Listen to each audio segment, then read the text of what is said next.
যারা ভাবছে এজেন্সি লাগিয়ে তৃণমূলকে ভয় দেখিয়ে, আপনি দেখুন দেব বলল যে দল আমাকে যেখান থেকে লড়তে বলবে আমি সেখান থেকে লড়বো, যেই ঘোষণা করলো পরের দিন ওকে ইডি ডেকে পাঠালো দিল্লিতে। এর জবাব দেবেন না? আর যাকে কাগজে মুড়ে টাকা নিতে দেখা যাচ্ছে তাকে কি করছে? তাকে আরো তোলাবাজি করার সুযোগ করে দিচ্ছে। আজকে তো এনআই এর পর্দা ফাঁস করে দিয়েছে, দেখেছেন তো আপনারা। 26শে মার্চ নির্বাচন ঘোষণা হওয়ার পরে, নির্বাচন ঘোষণা হয়েছিল 16ই মার্চ, ধানরাম সিং এর বাড়িতে, কলকাতার নিউ টাউনের বাড়িতে গিয়ে 52 মিনিট বৈঠক করেছে। 26 তারিখ বৈঠক হয়েছে, আর 27 তারিখ থেকে পূর্ব মেদিনীপুরের লোকেদের আর পশ্চিম মেদিনীপুরের লোকেদের নোটিশ পাঠাতে শুরু করেছে এনআইএ।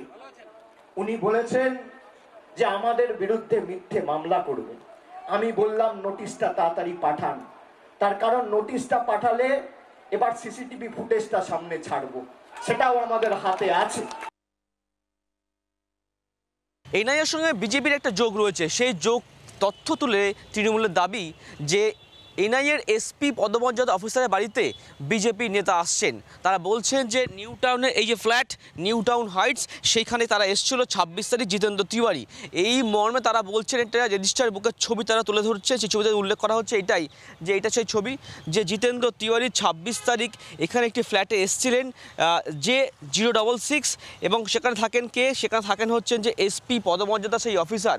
অর্থাৎ ভূপতিনগর কাণ্ডের সঙ্গে বিজেপির যে যোগ, অর্থাৎ সেই যোগ তারা স্পষ্ট করছেন। যদিও আমরা অ্যাপ্রোচ করেছিলাম যে 066 সেই যিনি ঘরে থাকেন তার সঙ্গে কথা বলার জন্য, কোনো উত্তর পাওয়া যায়নি। তবে আবারও বলবো, সেই এই ফ্ল্যাটে কিন্তু সেই এসপি পদমর্যাদা অফিসার থাকেন, তার সঙ্গে বিজেপি নেতা এসছে দেখা করতে, তার অ্যাড্রেস রয়েছে এবং লেখা আছে জে কে তিওয়ারি, জিতেন্দ্র কুমার তিওয়ারি, এমনটা তৃণমূলের দাবি। সৌমেন্দুর সঙ্গে অন্নবংশু, জি 24 ঘন্টা, কলকাতা। বাংলার আওয়াজ, বাঙালির আবেগ, জি 24 ঘন্টা।